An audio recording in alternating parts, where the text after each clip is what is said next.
I'm never taking an Uber ever again in my life. My friends asked me to meet them over at a bar we used to go to often back in the college days.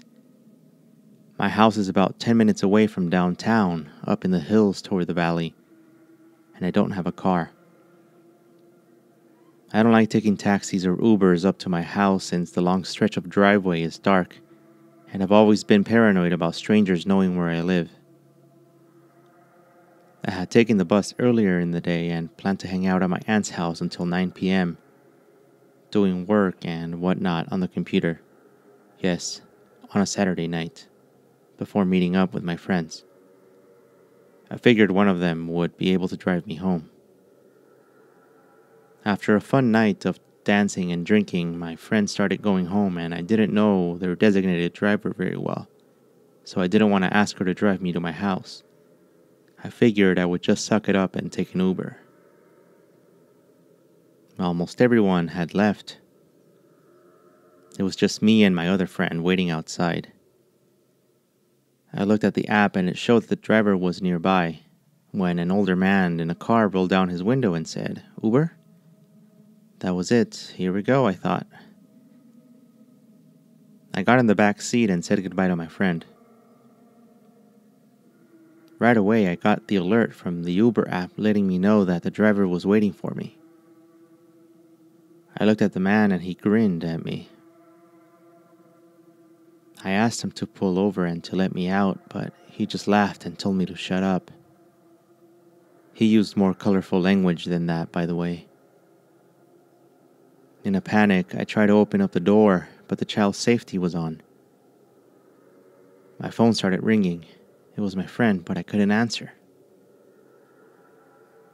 The man was asking me to calm down and he seemed to be pulling out something, maybe a weapon, from his glove compartment. I wasn't about to wait to find out.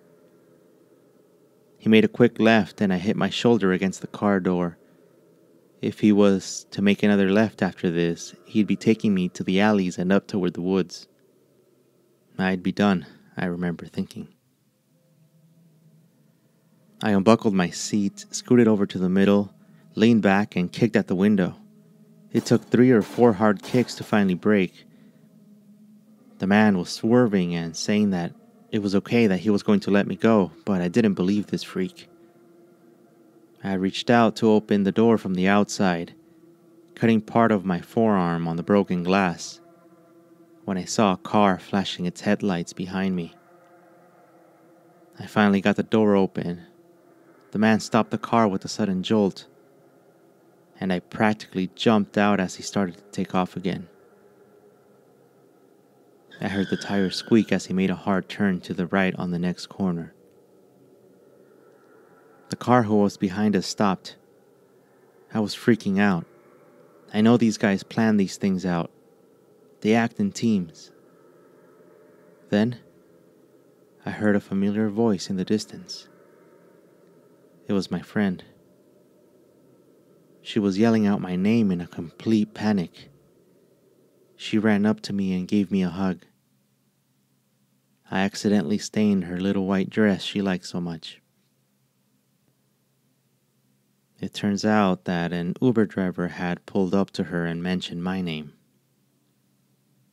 My friend put 2 and 2 together quickly and told the guy, a nerdy, skinny-looking dude, that I had been kidnapped and she needed his help.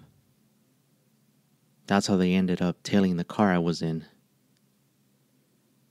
Who knows what would have happened if they hadn't. We called the police and everything, but they still haven't found the man.